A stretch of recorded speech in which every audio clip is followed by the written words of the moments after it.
Hi, this is Victor Antonio with another Sales Influence Moment. Today I want to talk about how do we talk to a customer who's across the table and how do we get them to commit one step further so that we can close the deal that much faster.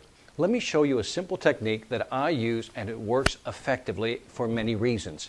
Now, we've all been across the table or next to someone and we're always talking to them and we're asking them questions, right? That's our customers. We're trying to get them to buy our product or service and we're asking questions. We're asking closed-ended questions when we want confirmation. We're asking open-ended questions where we want them to elaborate and give us more information.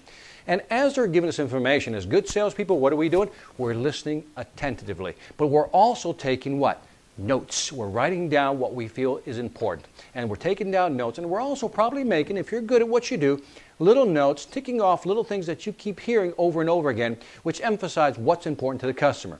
So let's say that after you finish the interview process, the investigative process in terms of asking questions, let's say that you've come up with 4 or 5 things that you've heard that are very important to a customer that really relate to your product and what they're looking for. So one of the things you want to do is tell the customer what you've heard. Repeat and parrot back. So let's say there's 4 or 5 things and you list off the 4 or 5 things and then you ask that key question, Mr. Customer, did I miss anything? He says, no, those are the 4 or 5 items that I think are the most important to me, the customer says to you. At that very moment, here's what you do. You then take your list of 4 or 5, and maybe you have to rewrite them, it doesn't matter.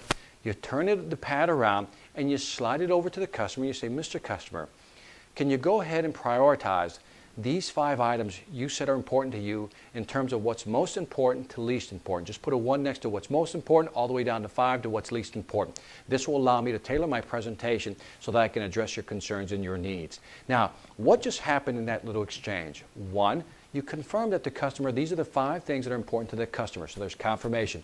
2, you had the customer prioritize for you which was more important and which was least important. What did that do for you, or what did he give you? They basically gave you a blueprint for how to sell them. What does that do for you? Number 3 is now you can tailor your presentation accordingly, addressing the most important issues to the least important issues to that customer.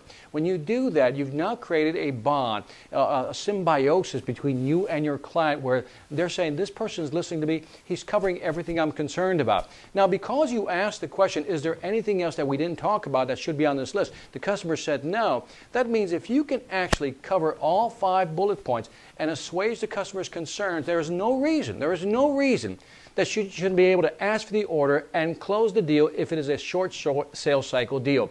Now, if it's a long sales cycle, at least get that customer to agree to maybe a bigger meeting to take the one step further in terms of the sale to advance the sale. This is Victor Antonio with another Sales Influence Moment reminding you, selling ain't hard when you know how. Take care.